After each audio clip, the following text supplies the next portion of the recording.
in a listed building. Well, thank you very much. Well, so when Helen actually moved the idea this evening, we had some years ago, I don't know if you remember, sort of pre-COVID, we had a very successful boys' night where some of the guys in ISOT did some chat.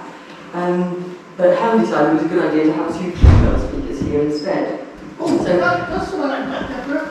Why we had it tonight, it's Wonder It's Wonder Woman night.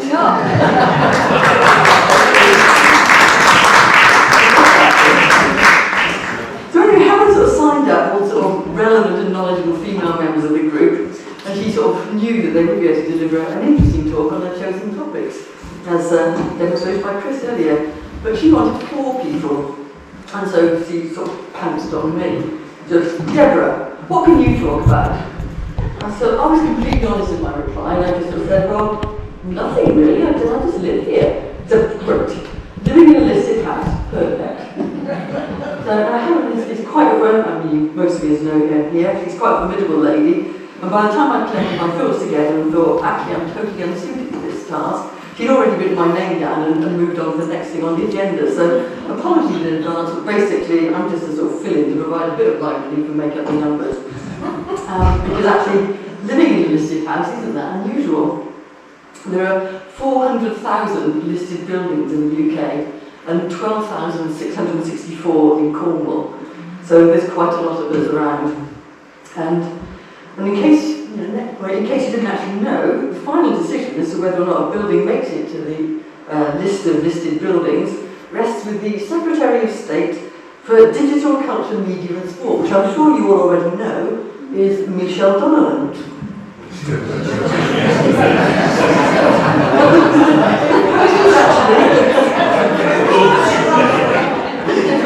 This post has actually been dubbed the Minister of Fun, but actually I'm not sure that applies to any ministerial position right at the moment, and she does have an awful lot of properties to look after. So this is one of the listed buildings in Tyre and Parr, of which there are 25, so they include the pub and the church, as you can see here, is listed, and a number of other houses throughout the village. Yeah. The list also includes that well-known landmark, the guidepost at the T-junction with driving lane and the telephone kiosk that's outside the Butter Market. So, I'm not sure who actually monitors these particular listed buildings, and the listed building sort of the guideline from Historic England says that the guidepost has 4 pointers. Maths isn't actually my strong point. It apparently only has 2, so clearly not very well managed. So, yeah, just to give you a bit of background about the listed buildings and the whole concept, the idea was started after the Second World War in an effort to list and protect buildings that were deemed to be of particular architectural merit. So it seemed like a good idea at the time to prepare a list to establish which parts of the country's built heritage were worth preserving or rebuilding in the event of bomb damage. So they sent out 300 members of the Royal Institute of British Architects and the Society for the Protection of Ancient Buildings. So these 300 people were dispatched all around the UK to decide which buildings were worth noting. As it happens, neither our house or the art box made it to that particular list. However, this is slightly speedy here on my clipping front, spoiler alert, in 1974, it would seem that one of the field workers finally made it to the time of death. So he or she was clearly impressed by what they saw. Sorry, Anne. And they added Newhouse Farm, as it was then, to the list of listed buildings. Our listing is quite brief. It simply says, on the site of St Andrew's Priory, and some of the walling may be medieval. L-shaped plan, rubble, partly plastered, with hip slate roof and brick stacks. 2 stories, sashes and casements. A long 19th century wing, 2 stories, 3 sash windows and 2 gables on the south elevation. So there it was, as it was when it was listed, first paid no attention. It merits actually a grade 2 listing, which specifies it is of special interest, warranting every effort to preserve it, and is therefore subject to regulations to protect its unique character. This is actually not unusual. 92% of all listed buildings are grade 2 listing. But when you look at this very brief description and this picture, it's hard to square with the level of responsibility to preserve the building that listing actually necessitates. So if you live in or own a listed building, alterations in building work can't be carried out without consent in writing from the relevant authorities. And you have a compulsion to repair and maintain your property, and in fact you can face criminal prosecution if you fail to do so. And even when alterations are permitted, or when you carry out basic repairs and maintenance, the owners are often required to use very specific materials and particular techniques. So if it takes a particular type of wood or tile or slate to match existing material, you're expected to do so, whatever the cost. For instance, consider retiling a roof. Tiles on the bar roof. A quick check would suggest that I can buy a whole crate of Spanish slate for around £1,000, and that price includes VAT. The equivalent quantity of lovely Cornish Delabole roof tiles will actually cost you around £5,000, and that's not including VAT. There's absolutely no financial support for maintaining a house to listed standards or to any inroads to meet these additional costs.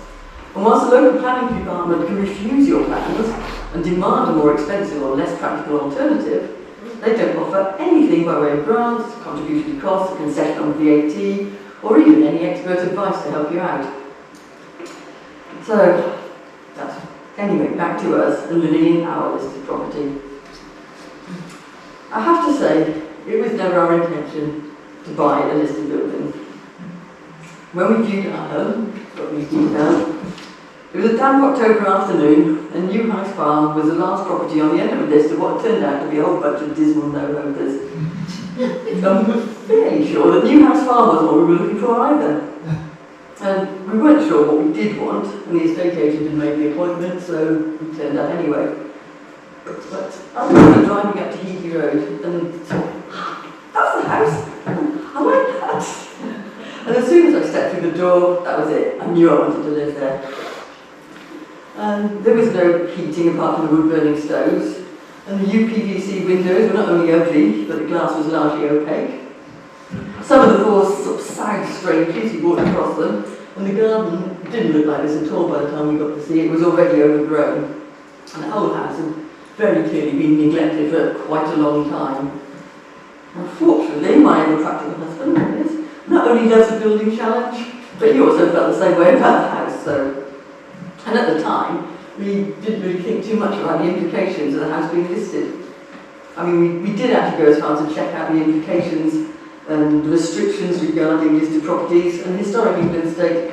In general terms, listed building consent is required for all works of demolition, alteration, or extension that might affect the character of the building. And so we were quite naive about how restrictive this actually might be. We sort of assumed that installing a heating system was a basic requirement of contemporary living and not a work of demolition, alteration or extension. And we figured that we'd just be able to replace the windows with something more suitable. So we went ahead and bought the house, and this is the house on the day that we moved in. It had become even more overgrown. We just about find it in amongst a whole bunch of brambles and long grass and such like. So, anyway, our naive thoughts about the heating of windows were completely wrong. Our architect was quite clear that we could progress in heating without a full application for listed building consent. So, what followed was 2 fairly chilly winters in the house before we were in a position to even submit the application for the heating system. So, okay, some of this was down to our slightly dogged pursuit of a more sustainable solution to the heating issue. So we were exploring air source heat pumps, ground source heat pumps and possible options. And here comes another issue of living in a listed house. It's the difficulty of fitting an underfloor heating system into rooms that are hundreds of years old.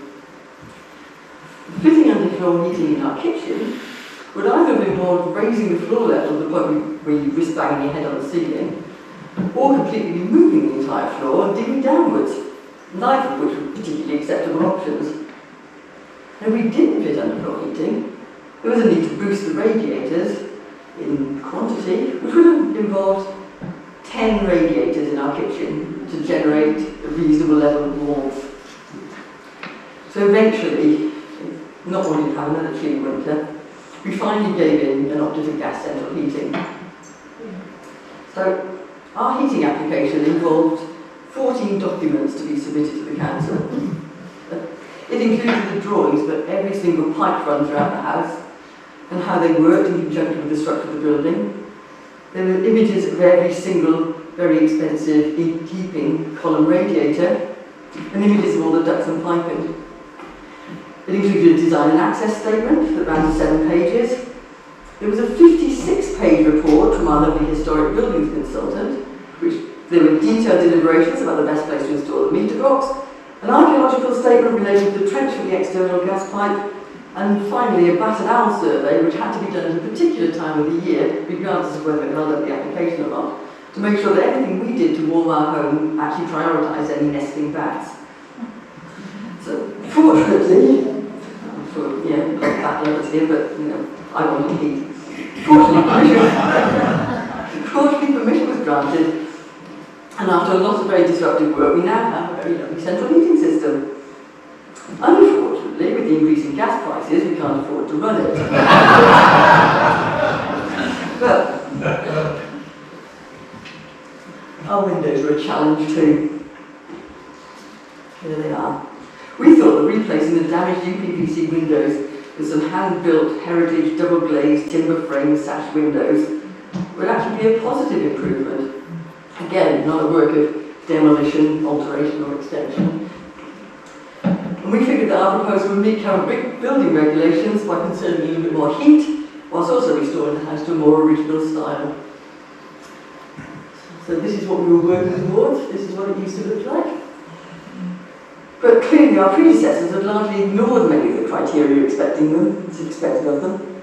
The enforcement notice in place regarding our new PVC windows had already passed through several changes of ownership.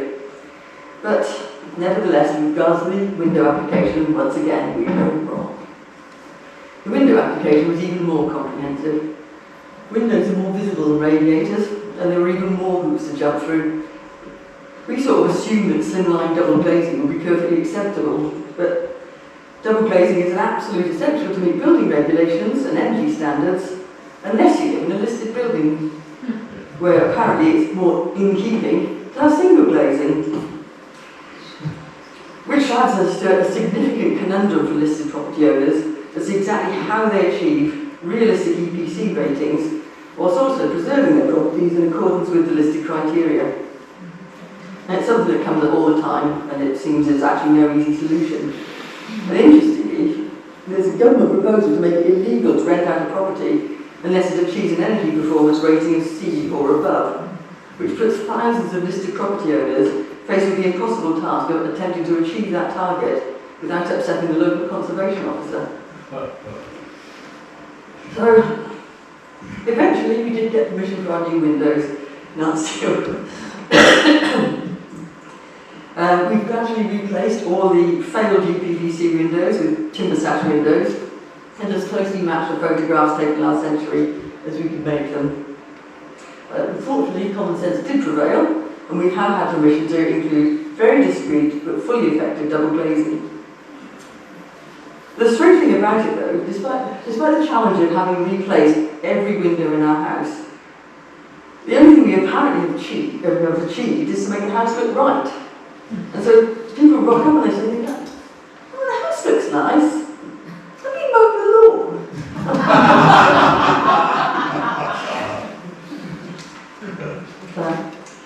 Now here's another listed building hot potato: curtilage. Before we moved here, I don't think I'd ever even heard the word.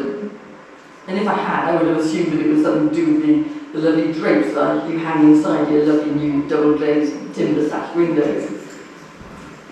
But curtilage is another listed building conundrum.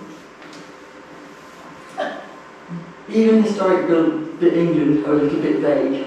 They say, determining the exact curtilage of any building is a complex question, and much will depend the individual place. The key considerations are the physical layout of the buildings, the ownership past and present, and the function of the buildings and spaces. And for some sites, curtilage will be clear. A typical houseless garden will usually have its curtilage defined by its boundary. And they then go on to say, it's important to establish what is listed, as it is a criminal offence, to fail to apply for listed building consent when it is required. Cases of doubt should be explored with the planning department of the local authority. So, with the threat of inadvertently committing a criminal offence, I checked the Cornwall Council map of listed buildings. Our house is clearly marked, but our outbuildings are not. So is this local building listed? We're still not entirely sure. However, it is relatively close to the house and has a wide expanse of roof. I mean, granted, it would need a teeny tiny bit of work, but it would appear to be the ideal place to some solar panels. So we explored the option further with the council, and we were informed that it's part of the curtilage and solar panels would impact on the visual amenity.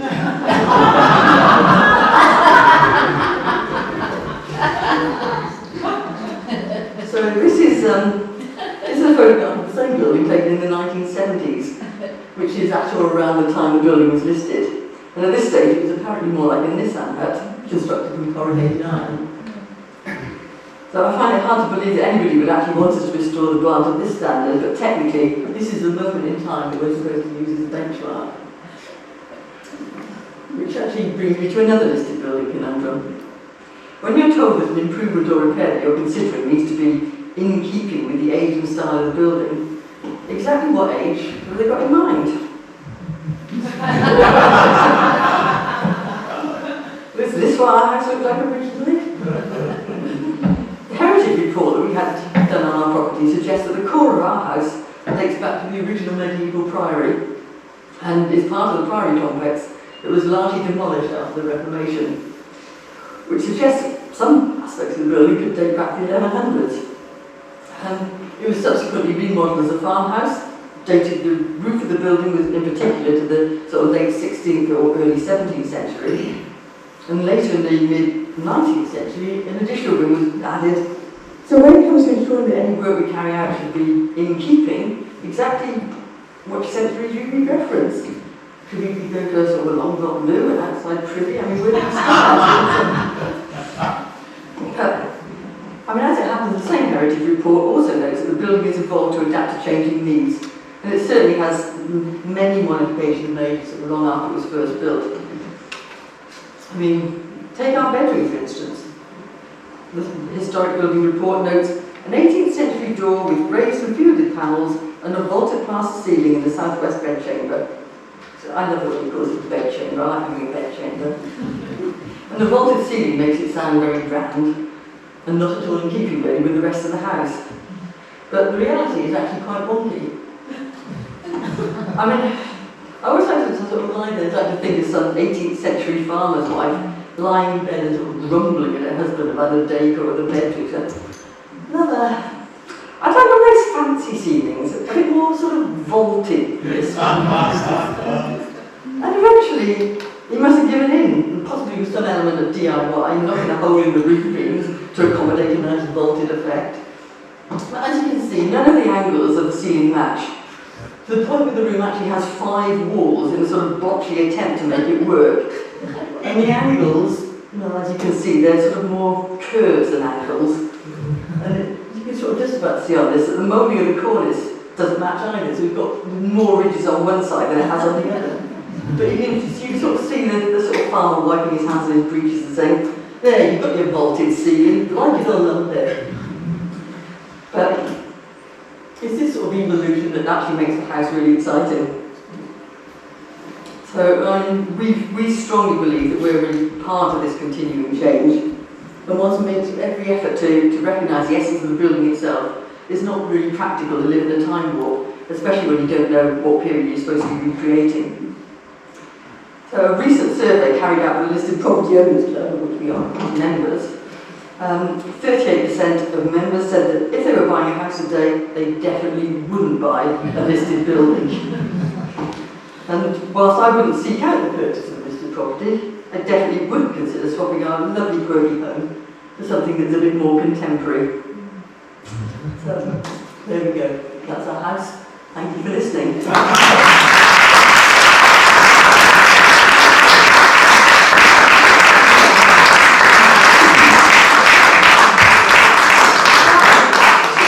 Brilliant. That was absolutely, well, I don't know why you thought I was political.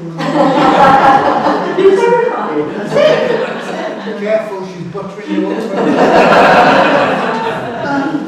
As I thought, as chairman of ISOT, I do have to say thank you, a big thank you to Peter and Deborah, because they have very kindly allowed us to carry on doing research down at the farm and having the open days and the medieval fairs, and next year, hopefully at the end of May, we're going to have a 3-day Tudor market down there. So we do appreciate it because it is your home, and we always bear that in mind. But absolutely brilliant. So we'll have to do it again, Deborah. Any questions for Deborah? No? Well, sorry, I've got one. That is the house that was featured on It's Not Easy Being Great. This is true. But I understood that they had put some sort of heating in, because I can remember clearly seeing photographs of the metal tubing. I think when you describe it as some sort of heating, you hit the nail on the head. Right. I think that must have been Programme 7, we're going to fit this heating system, because any chance of it actually working was slim to nil, and it caused a lot of grief taking it out, because we've got an awful lot of metal piping, so the sort of bendy type. Everywhere, wasn't it? Yeah, so if anybody knows anyone that wants about 100 yards of bendy tubing, we've still got it in one of our barns. Yeah, no, I'll So- do that. And did they not try and dig underneath as well? Like you suggested, that might have been one option. And I'm sure there's a whole lot where they were trying to do it so that they could raise the ceiling, as it were, because there just wasn't enough room. Or did they give up on that? Well, that was that. I didn't watch all the series, because we haven't got any evidence of anybody that sort of dug down, certainly not within the house, I mean possibly. Yeah, If somebody's seen the programme, you can see how buildings are.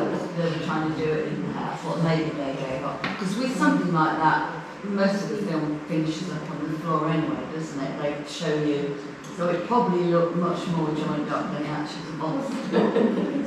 Watched up. How on earth did they get permission to put UPVC? They didn't. They didn't. They didn't. That's why there was an enforcement notice on it. That begs the question, doesn't it? So who checks how, why, when? It's just remarkable, isn't it? That it would then get sold and, as you say, rented out, and there's no checks. Well, it's very, I think, enforcing the enforcement notices is probably quite difficult, because there are not a lot of listed building officers or conservation officers in Cornwall Council. In fact, I phoned them and the chap I said, well, I think we've got one.